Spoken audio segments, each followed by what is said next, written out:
틀렸다는 거는 내가 이제 약하다는 것도 있지만 내가 싫어하는 부분이거든요. 내가 찍어서 맞은 건지 아니면 그때 시험이 쉬워서 이렇게 점수가 잘 나온 건지를 먼저 파악을 하고.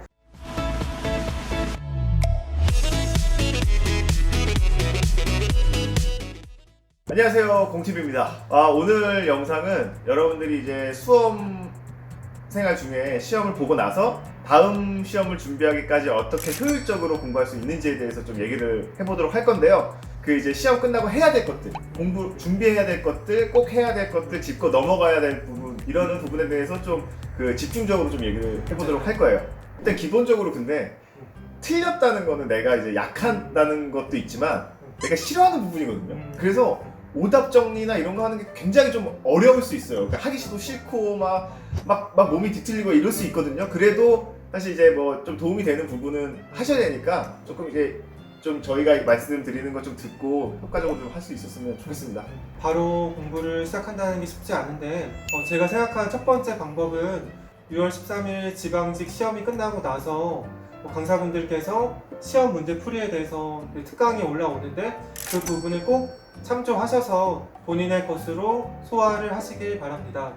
왜냐하면은 지방직 시험이 끝나고 나서 강사분들이 문제 풀이를 통해서 다음 시험에 대해서 문제 경향을 파악하고 다음 시험을 대비할 수 있게끔 풀이를 해주시기 때문에 여러 강사분들의 시험 풀이를 보시고 다음 시험에 꼭 나올 만한 부분들을 숙지를 하셔서 준비를 하셨으면 좋을 것 같습니다.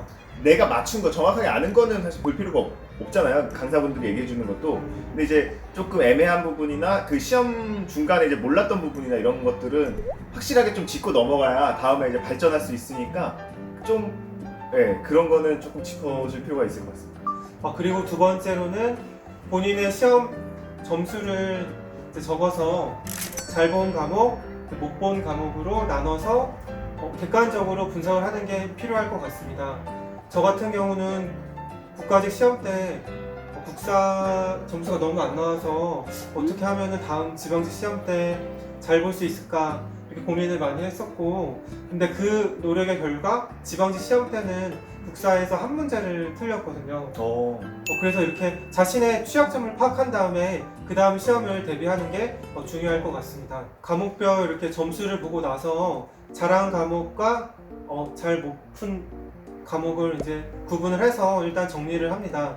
잘한 과목에서도 이제 객관적으로 볼 거는 내가 찍어서 맞은 건지 아니면 그때 시험이 쉬워서 이렇게 점수가 잘 나온 건지를 먼저 파악을 하고, 잘 못 본 과목은 본인한테 시간이 부족했던 건지 아니면 문제풀이나 이런 기술이 부족했던 건지를 파악을 해서, 만약 시간이 부족했다고 한다면 이론 강의나 심화 과정을 더 들어서 본인의 것으로 소화를 하고, 점수가 그러니까 기본기는 되어 있는데 만약 점수가 낮게 나왔다면은 기출문제 특강이나 모의고사 특강을 통해서 부족한 부분을 채워나가는 게 필요할 것 같습니다. 실제로 그 문제를 맞았는지 문제가 틀렸는지가 중요한 게 아니라 내가 이 문제를 정확하게 알고 맞췄는지, 틀렸어도 어느 정도 알았는데 실수로 틀린 거는 사실 맞춘 거, 그러니까 이게 오답풀이나 이렇게 문제풀이 같은 경우는 그런 식으로 정확하게 분석할 필요가 있는 것 같습니다. 그리고 세 번째로는 자신의 공부법을 다시 되돌아보는 거입니다. 저 같은 경우는 공무원 시험을 시작하기 전에 시중에 나와 있는 합격 수기를 엄청 많이 읽었던 것 같아요. 합격하신 분들의 합격 수기를 보면서 나는 어떻게 준비를 해야지 이렇게 생각을 하고 시작을 했었는데, 지금에 와서 이제 되돌아볼 거는 본인의 공부 방법이 맞는지 여부를 보고 나서 재정립해서 나아갈 건지 아니면 새롭게 좀 바꿀 건지 생각을 하시고 다시 준비하는 게 필요할 것 같습니다. 사실 공부법이라는 게 정답이라는 게 없는 개념이거든요. 내 머릿속에 어떻게 더 효율적으로 효과적으로 넣을 수 있는지에 대한 개념이기 때문에 공부법을 사실 굳이 내가 생각했던 공부법으로 할 필요는 없고, 만약에 맞지 않는다면 공부법은 충분히 바꿔도 충분히 이제 본인이 소화할 수 있으면 다음 시험에 도움이 된다면 바꿔도 됩니다.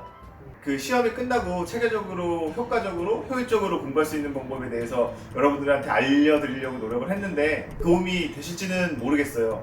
어떤 게 사실 정답이다라고 얘기할 수는 없지만 그 여러분들이 이제 찾아보면서 많은 정보들 중에 여러분들이 가장 나한테 맞는 그런 효과적인 공법을 스스로 찾길 바라겠고요. 그 찾는 과정에서 도움이 좀 되셨으면 좋겠습니다. 사실 잘 모르는 게 있으면 댓글이나 메일 보내주세요. 저희가 찾아서 열심히 공부해서 여러분들한테 또 효율적인 방법, 좋은 방법, 굿 방법 소개해드리도록 하겠습니다. 수험생 여러분 또 힘을 내서 다시 공부 열심히 하셨으면 좋을 것 같습니다.